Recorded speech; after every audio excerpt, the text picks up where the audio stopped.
What's up, guys? Welcome back to Spread on Bets. I'm going to be recapping the game between the Chiefs and the Chargers in Week 15. I'm going to be talking about how our bets fared out, what we could do better, what I saw in the game tape review after the game today. I'm going to get started with, our first bet was Mike Williams anytime touchdown and first touchdown. If you watch the game, Mike Williams dropped 3 straight targets in the red zone. Chargers got the ball first, got a big kickoff return, went to the red zone. I talked about pre-hand about how Mike Williams should be able to get a fade on the goal line, which he did. That ball didn't come close, though. The second play was kind of like a broken play that Mike basically dropped.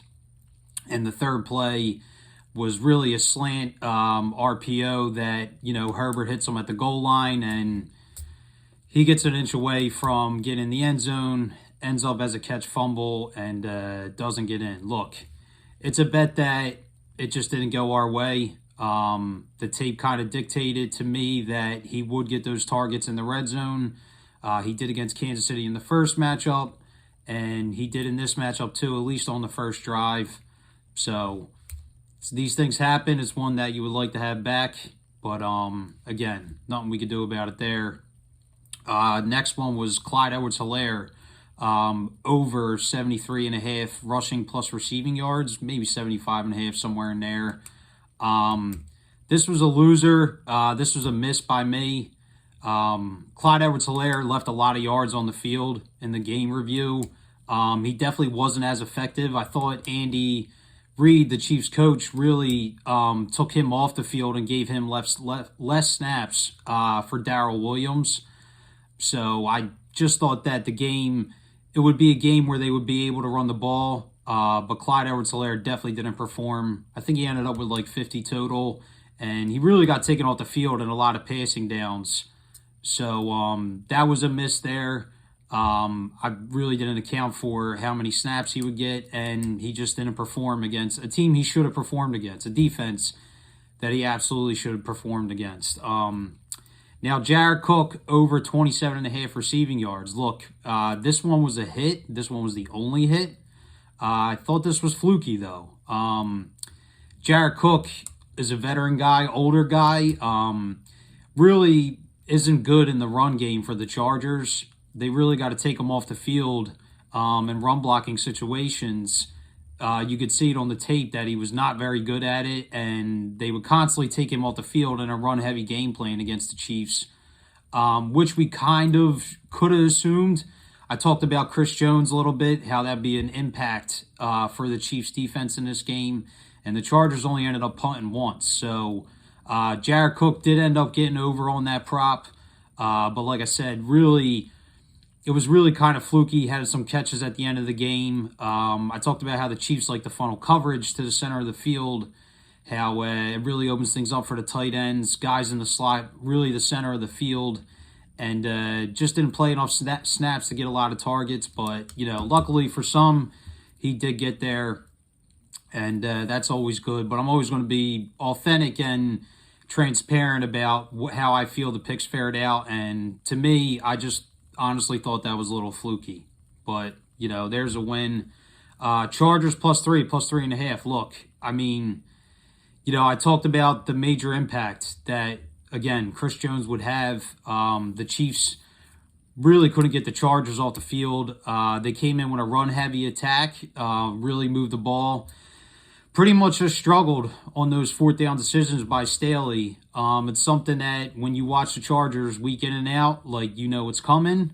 In a game of this magnitude, I thought Herbert was playing really well. I knew they would be aggressive. And, last night they just really didn't execute on those fourth downs. But it's all decisions that I expected.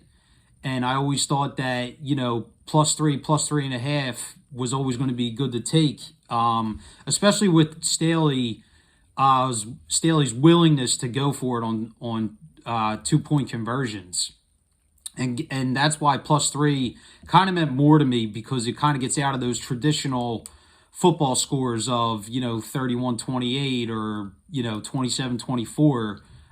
because Staley's willingness to be aggressive on, fourth downs, especially 2-point conversions. And the Chargers have had kicking issues all year. So I'm not surprised that he made those decisions. Overall, look, I mean, I thought the Chargers were the better team.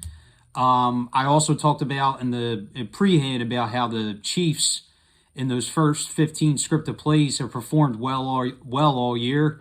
They did again in this game. I think their first 2 drives were right around 15 plays, and it resulted in 10 points.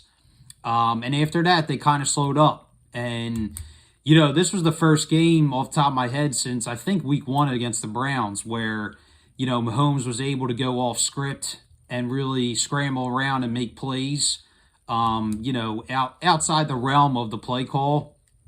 It's probably his best game since week 1 against the Browns where he actually pulled this off. So, kudos to him. He's a great quarterback. Also, Derwin James. Now, Derwin James is one of the Chargers' best defensive players.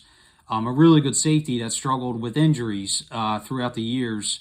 In his first 24 snaps, Derwin James was on the field before he got injured. Travis Kelce had 1 catch for 12 yards. After he left the field with that injury is where Kelce really exploded.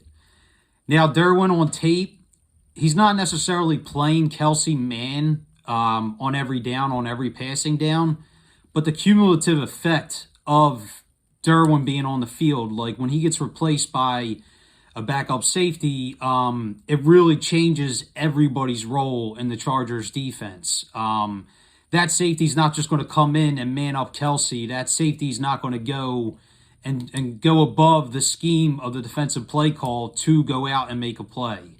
Derwin's a guy who can disguise the look of what he's doing on a given play and really confuse opposing offenses and quarterbacks. So just missing him really opened up everything for the Chiefs offense, especially a guy like Travis Kelce over the middle of the field. And, it's one of those things that just happen when you bet a game that you can't foresee. So it was unfortunate that he wasn't able to finish the game. I guess my biggest miss, because I want to go over that too, of bets that I considered. And obviously, something that I saw on tape that I wanted to play, thought I had an advantage on or an edge on, and didn't play, was Tyreek Hill. I thought Tyreek Hill in the last 5 weeks, has been getting so much volume in the short passing game that in a game like this where the Chargers were prepared to take away the deep ball, that he would get a ton of short catches and be able to turn them into a lot of yards. The Chargers aren't the best tackling team. They're very light on defense by design. And, Tyreek Hill went way over his receptions and yardage numbers, got in the end zone at the end of the game. So I felt like that was definitely a miss there for me. But overall, I think that there was a lot of things that I saw on tape that happened in the game. And, we'll look to do better next time. A lot of these games moving forward, when I break down tapes and matchups, I just want to be able to basically tell you what I see on tape to give you guys an advantage in fantasy, making bets, and give you to where I would lean because of, certain advantages or disadvantages teams show on tape and when they play each other. So good luck to everybody. We'll see everybody before the next game.